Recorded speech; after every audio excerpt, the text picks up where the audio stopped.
Welcome to Two Hypnotherapists Talking with me, Denise Billen-Mejia, in Delaware, USA. And me, Martin Furber, in Preston, UK. This weekly podcast is for anyone and everyone who'd like to know more about the fascinating subject of hypnosis and the benefits it offers.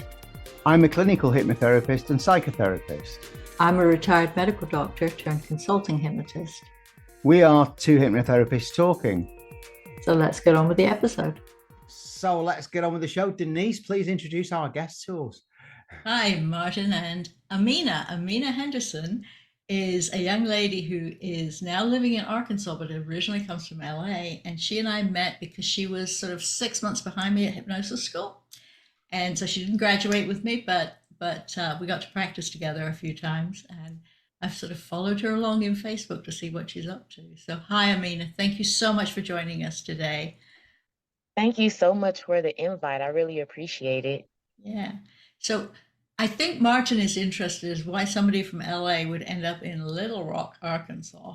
Yeah, as soon as you said Arkansas, that song comes in your head, doesn't it? We're just two little girls from Little Rock. Yes. I get that all the time. Every time I meet someone who, like, how did you get here? Mm-hmm. So there was a HBCU expo going on during my senior year. One quick, a lot of our listeners are in Britain and they may not know what the acronym is. Could you say the words? So there was a historical Black college expo. It's usually just different colleges that meet at a city to invite people or students to attend those colleges. So there were different colleges from different states. A majority of them came from southern states. So right after a basketball tournament during my high school winter break, I attended this historical Black college expo, and I really was just there to look for different groups, fraternities, and sororities to come to my Black History program at my high school.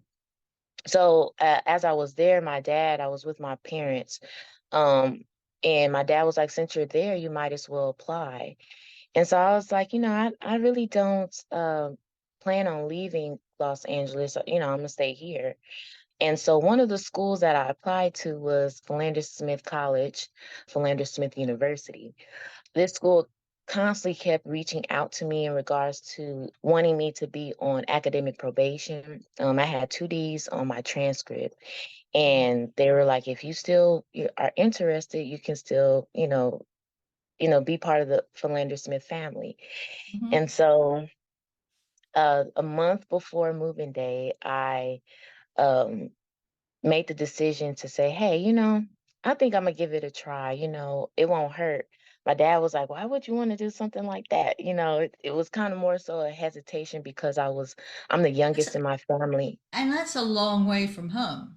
It is, that's a very big jump, and it's very sudden if you just think of like this is a month before moving day. So one, you don't know if there's any rooms left, Mm-hmm. so it's and you're a freshman, so the freshman. Had you been there? Had you No, gone to visit? I didn't. So it's the equivalent of sticking a pin in a map and just going. All I was going off was by word of mouth. I had a cousin who lived in the city of Little Rock, and also a virtual tour that was on the website. So that's all I was basing it off of was, wow, okay, well, this is what I'm gonna do. So my dad gave me the option, if you don't like it in December and that's when I went in 2011, fall year. And I had a ball. I had so much fun. I got to meet so many people, people who were willing to help me and find out the things that I had problems with, because I didn't know I had test anxiety. So that was another thing where I learned about myself as well as other people. The world is just filled with different people that, it's like I'm thankful that Philander Smith brought me so many friendships from different parts of the world. Mm-hmm. It sounds like an amazing journey from LA to there and everything that you've experienced there. How did you first get interested in hypnosis? Where does that fit into the picture, Amina? So I mentioned that I have a family that lives here in Little Rock. Mm-hmm. So my cousin, his name is John Sutton. He is a former DEA agent. Him and my grandmother were first cousins, and they were the oldest in our family. My grandmother has passed on, so now he is the oldest living on my father's side. Mm-hmm. And so a lot of people look up to him, whether it's for problems, they go to him, he's that person. But I was going through a lot of stress with my first job after graduating college. So Um, what was your major? it was business administration. Okay. Yes. Good. And so I was going through a lot of stress with my first job, and he mentioned hypnosis. And so in my mind, hypnosis was, mind control or something that you see on movies and stuff like that. And I Yep. was like, this is, and plus at that time, I want to say I was like 20, 22. Right now I'm 31. Mm-hmm. So I really was like, this is not real. That's not, he said, no, I used it in my field. And I was like, how did you use it? He was like, well, we used a lot of it to solve a lot of crimes, murders, just to find, Mm-hmm. solutions to many problems. Um, and I was like, how? So he was explaining to me all types of things that they used it to find. I was just like, Mm-hmm. wow. Um, and he said he used it himself for smoking and Oh, drinking. Yep. I'm And drinking. so, yes, and Yeah. drinking. And it amazed me because he is, I want to say in his 80s, he's 84 Okay. years old. And he has a lot of liquor in his house, okay, Okay. currently. But It's the he used South. it. I never seen him touch it. Mm-hmm. Okay. Never seen him touch it. And I always question, like, how come he never drinks his own liquor? I always see him serve it, but I never Mm-hmm. seen him drink it. So he explains to me, I love to make, like you just mentioned, this it's the South. He Mm-hmm. loves that Southern hospitality, and that's what is in him. He's from Mississippi. And so he said, I just couldn't touch it anymore because I found it was um interfering with my home life. He has children, little Mm-hmm. children and stuff like that, and interfering with his job, that he found that it was not helping him at all.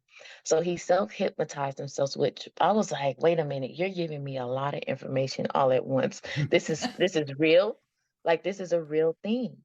And so he told me about this woman here in Little Rock named Penny Ray, who has her own business with hypnosis. And I had panic attacks, terrible panic attacks, to the point where, I would sweat a lot, breathe, my chest would hurt, it would always Yeah. be painful. It just wasn't fun. I wasn't in a happy place either. So I went to see her in 2012, January 2012, and hadn't had a panic attack since then. Wow. And so I was like, wow, and if I do get stressed, naturally we have stress, Of you course. know, for Yeah, it's what gets naturally, us out of bed in the that's part of morning. us. Yes. But to the point to where my chest is not hurting, I didn't have that. And so I got laid off from a job that I was like, man, what can I do, like, for myself, because I want to have some type of stability in my life and something to have that I can look back and say, like, wow, like, I did this and I enjoy it. And so I found this school. Like, I was like, man, what about hypnosis? Because it was still in the back of my mind, like, man, that's something that I would really be interested in. So I Mm-hmm. found this school, Hypno Innovation Institute, located in California. And I was like, wow, this is back home. Mm-hmm. Called the school, and I was like, well, what if do I need to move back home? Um, moving back home wasn't an option because the drive from LA to, I believe, it's Tarzana, it was just it would be too Yeah, much. it would be So I distance. found out, yes. Anybody not aware, LA is a huge, Mm. huge city. Mhm. Yes. So um that is that was out. So online was the only option. I thought that was helpful. And that's what brought me to getting interested in hypnosis. It took me a little minute because I was in the transition of being laid off and finding temporary jobs because I was substituting. And then COVID hit, it kind of pushed things back.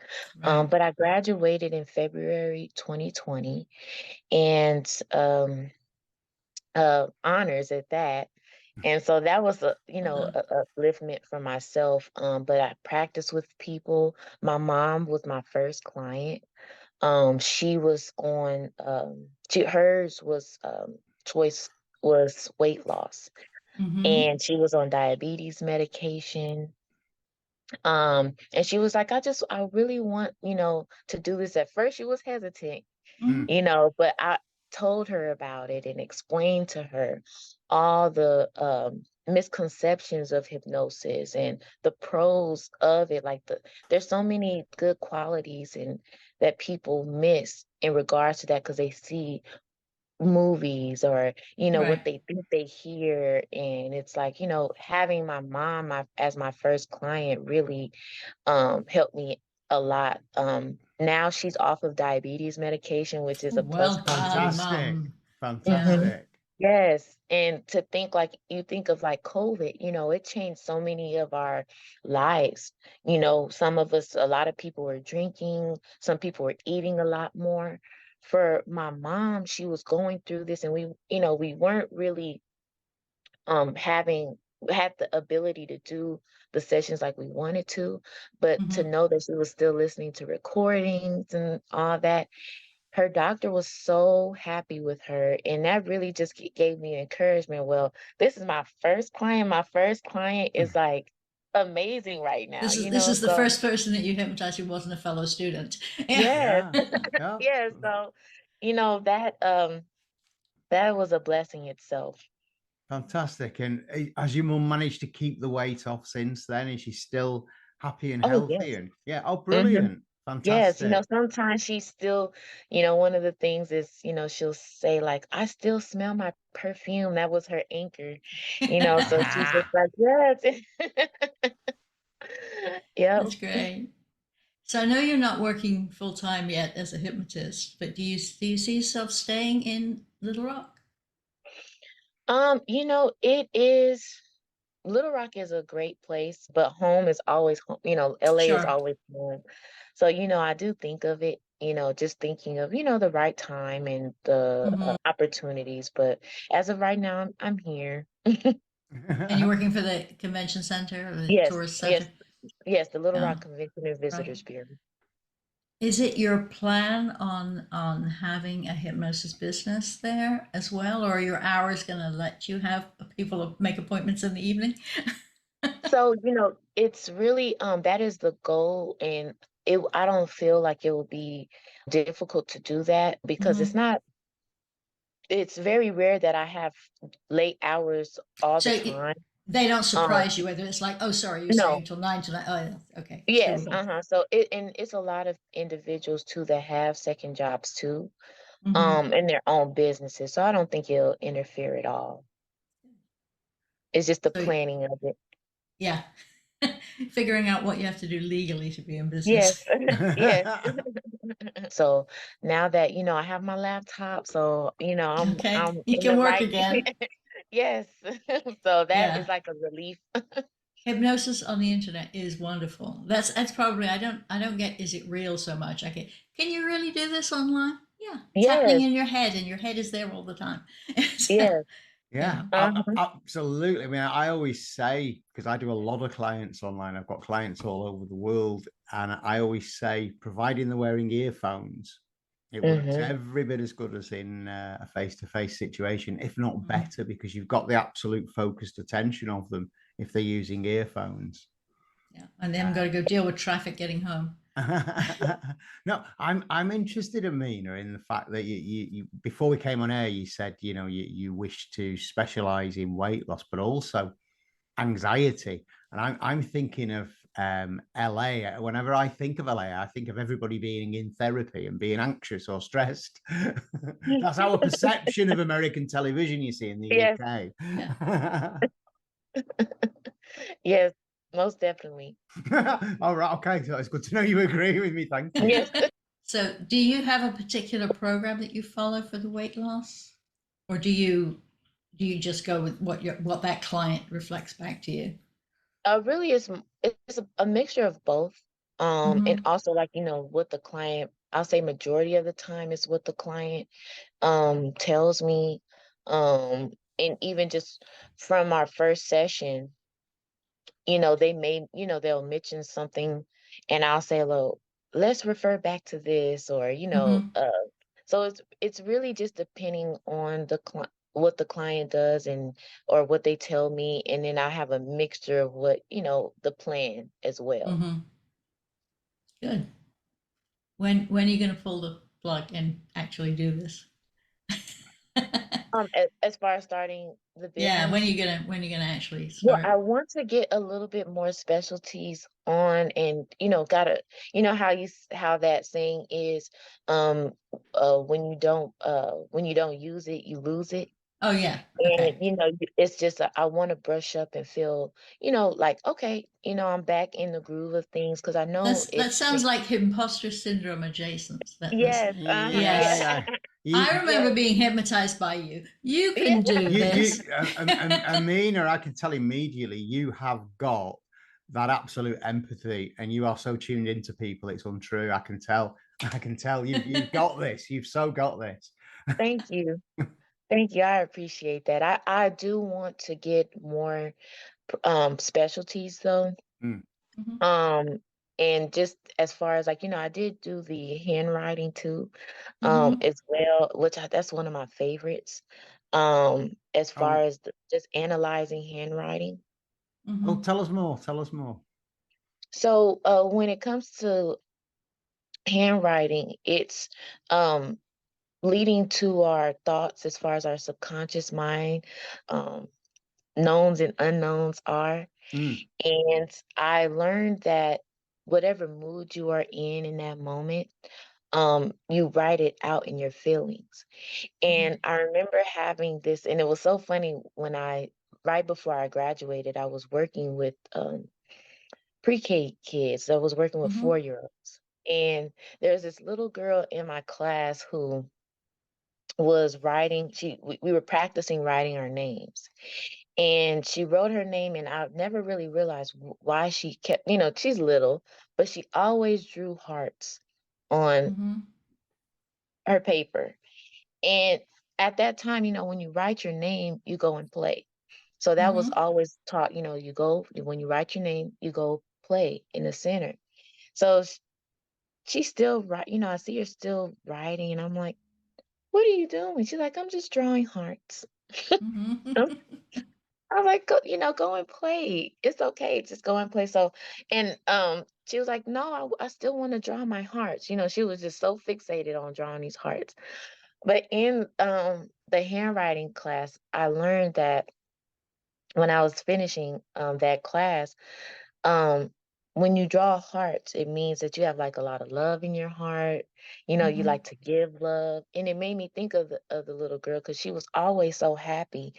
All And right. it made me think, well, next time I'm gonna just let her keep drawing hearts, you know? Let her, do her thing, because that's what she enjoys doing. Why Mhm. stop her from doing that if that's something that she loves? Yeah, so but it made, that's one of the things that I did. That's one of my favorites, is the handwriting, because you get to see on another side of what that person is going through, or maybe experiencing during that time, or even in the past time, like what is their issue. So you can tie that in and say, like, well, this person is not having a good day, or Mhm. this person that they're writing about may not make them happy, or this thing may not make them happy. So you get a deeper information about that client. I mean, I can see the absolute reasoning behind that, because Mhm. I, for one, if depending on my mood, my handwriting changes greatly. Yeah. You know, Mhm. if I'm writing something down in a rush and I'm stressed, my handwriting is terrible. Yeah. And Can you at least read it afterwards? sometimes not, no. Yeah. And also, strangely enough, I know we're going slightly off topic here with hypnotherapy, but I had my handwriting analysed years ago by somebody, and they were talking about the slope to the right and downwards was a tendency towards depression, and some other bits and pieces in there. And I found it quite okay. The analysis that they did, I thought it was about 80% right about me. That is cool. Yeah. And I think that's the beauty of it, because it's like, wait, that is me. It's kind of scary, like what, like that's not me. But then you think about it, like, yeah, that's me. So this was something they taught you at Hypno College? Yeah. Mm-hmm. Yeah, Yes. Yeah, part of the okay. syllabus. Yep. Okay, interesting. Yeah, they did some EFT and some NLP stuff as well. Mm-hmm. Yeah. All right, okay, yeah, because So I'm so actually going when through the syllabus today for SFTA that I'll be teaching in summer. Oh, wow, that's cool. Martin graduated just after you, but from a different school. But From a different school. Okay. yeah, but he was very, very calculated. Having been in business before for other things, he was very sure he was going to get all the pieces in place before he opened his doors. Mm. Do you have any That's, tips? yeah. Do you have any tips for Amina? Bearing Yeah, in mind Yes, it's that's different. what I'm like, I need to pick your brain. yeah, absolutely you Mhm. can. But Amina, you've got it. Go for it. Absolutely. Denise was right. You've got a bit of Mm. imposter syndrome there. I can Yeah. sense it, and Yes. I say that with warmth because I was there myself not that many years ago, and I kept delaying. I kept making excuses to delay, and I'll tell you. I'll tell the world the absolute reason why. In the past, whatever business I was in, it was never based around my name or my face or me. I was in the jewelry business. The jewelry shop didn't have my name. You never saw my face on any of the brochures, or brochures, as you say over there. You know, it was the product, it was the name of the business, not me. Whereas when I finished training as a therapist, and I had it all in my head, oh yeah, I need a website, I need this, I need that. When it came to launch, it was like, uh-oh, I got to put a photograph of myself on there. The product is me. Was that residual from when you were heavy yourself? Did you not like appearing in public, or is this? No, I've just never been the kind of person who likes having the photograph taken. I've always said, like, I've got a great face for radio. I've just never been that keen. As I say, with the jewelry businesses I had, it was never my name. Like some jewelers, call it after themselves, don't they? I never did. And I've never been that type to push myself forward as a person. I never networked, for example, or went playing golf or anything like that. That just wasn't me. And then all of a sudden, after I qualified, it was like, oh, there was a side to it that I hadn't well thought out. And it was like, you've just got to go for it. And it was imposter syndrome. That's all it was. And I received some advice of somebody, which I won't repeat because it could be a family show. But basically, they told me to get over myself and just do it. And I would strongly say the same thing to Amina, because you've got it. Just go for it. Go for it. Just do it. Yeah. And in a year from now, you can come back on the show and tell us how well you're doing. That's true. That'd be That great. is true. A year makes a difference. Yeah, absolutely. Mhm. Oh, believe me, it does. Your first non-relative. Yes. That will be big. Yeah. Do you think that, are you going to work mostly online, or do you think you'll look for local clients? I think it'll start off online. Mm-hmm. Yeah, online. Good. You were talking about you'd like to specialize in anxiety and stress. Have you got a particular program worked out for that? Or is it just something you feel you'd be particularly, attuned with? It's particularly what you like doing. Yeah, I think it's a majority of what I particularly like doing, especially coming from experiencing that. I have not just tools that I learned, but also tools that I've even created like for myself too, or just incorporated. And I think too, like just like you said, like imposter syndrome, Mm. affirming yourself, which is something that a lot of us have a problem with. And I think like even you know, incorporating those type of things like um I've kind of fell back on that when it comes to like the mental bank program. And I know Mm-hmm. that you're familiar with that, Denise. Um but that really helped me in regards to anxiety and fears, and even just affirming myself. Graduate from hypnosis, and even the current job that I have, I manifested. So I think that um, leaving that with my clients, and um, I've even shared that with even clients that I've had through learning in school with Mm-hmm. hypnosis, doing that. Mm-hmm. I think that the anxiety is at least 50% of what we do, no matter what the subject is. Yes, Everybody is anxious about something. yes, Yeah, I mean, I always say, well, it's Denise that says it, and I often repeat it that, for example, any medical condition can be exacerbated by stress, and Mm-hmm. oh reducing yeah, stress is what we do as hypnotists. Yeah. hmm So we can help, as in the true complementary sense of the word, we can help, with a lot of medical conditions by easing the stress behind it. yes. Can you explain to me, or can you think of why I only know a handful of people other in this country who aren't the same shade of white I am? Think back to classroom, that array of people talking to the tutors. Mm. Is it a church influence? Is it uh, you got to pay to train for a start? That's not cheap. Do you think there's a particular reason for it? And do you think it's likely to change? I would say that again, it goes back to kind of like what you said when it comes to the misconception of it. Mm-hmm. Um, you know, it could be possibly with the religion too, Mm-hmm. like, oh, like why, that's against, my religion, that's something Mm-hmm. that I do here. And a lot of times it's just not being knowledgeable of it, Mm-hmm. because it's more so like, why would you do something like that? Because it's Mm-hmm. considered, it's weird, you know. Yeah, it's weird. And That's the most that, famous movie currently yes. is Get Uh-huh. Out, and that was definitely Yeah, negative. yes. I I think it's just more so not being aware and knowledgeable of that, especially when it comes to predominantly people of color.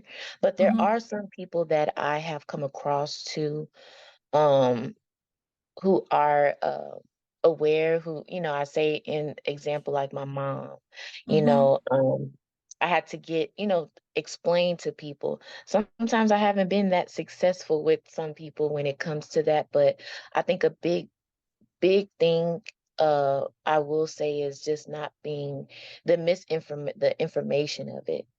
Mm-hmm. And then I will say second would probably be the religion aspect of it. Which Um, is it's again an error of thought because yeah, the Catholic yeah, Church came out before the American Medical Association said it was good.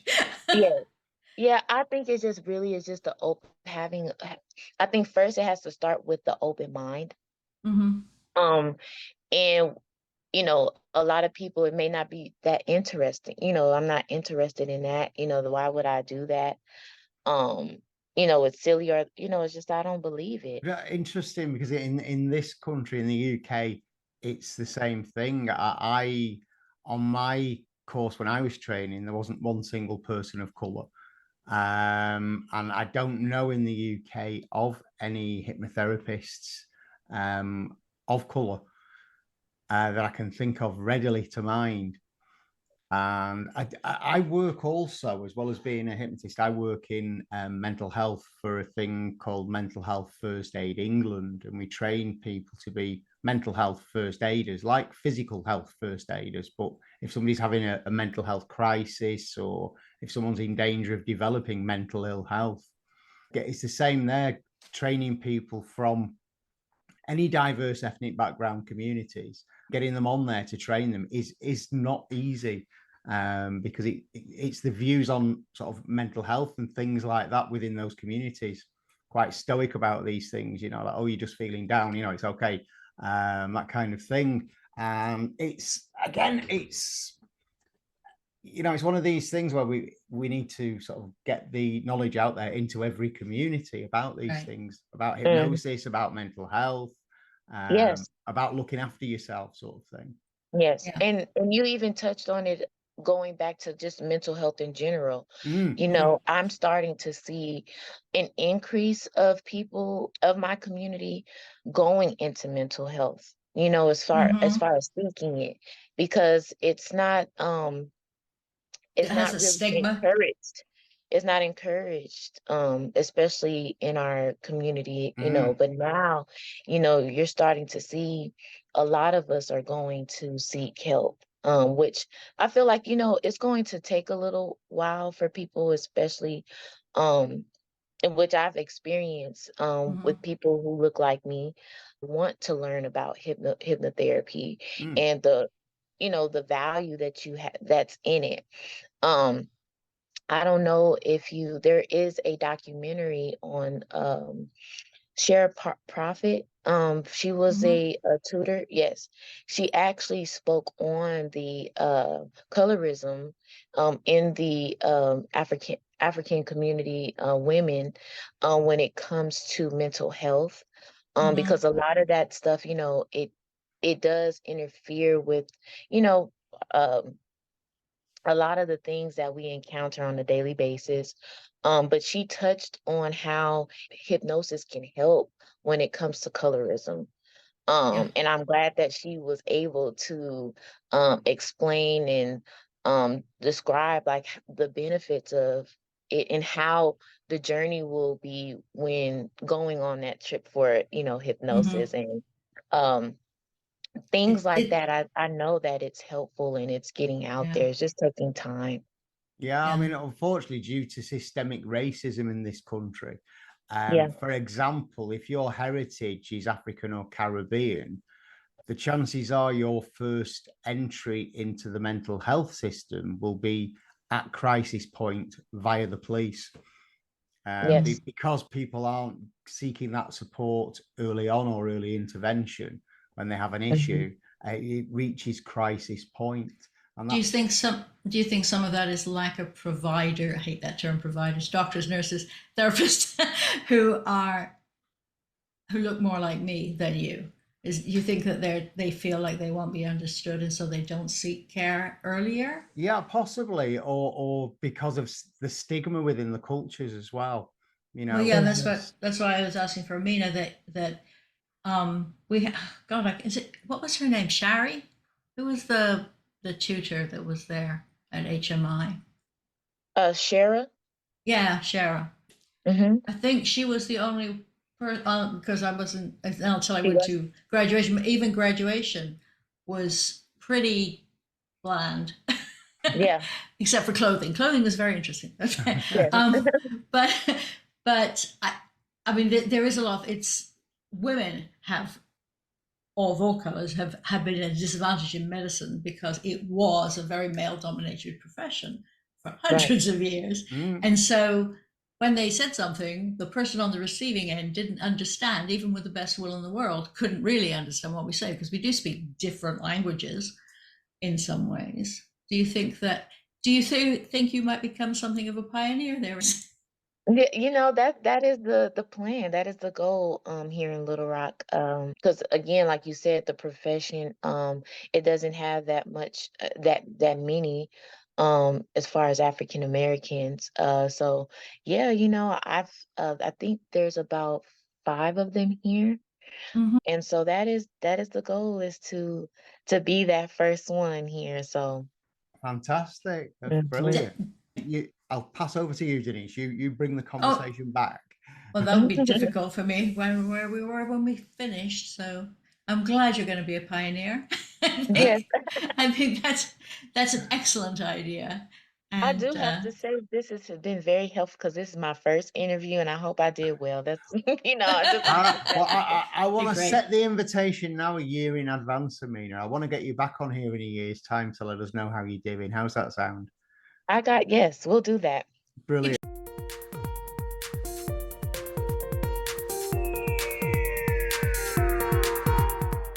We hope you've enjoyed listening.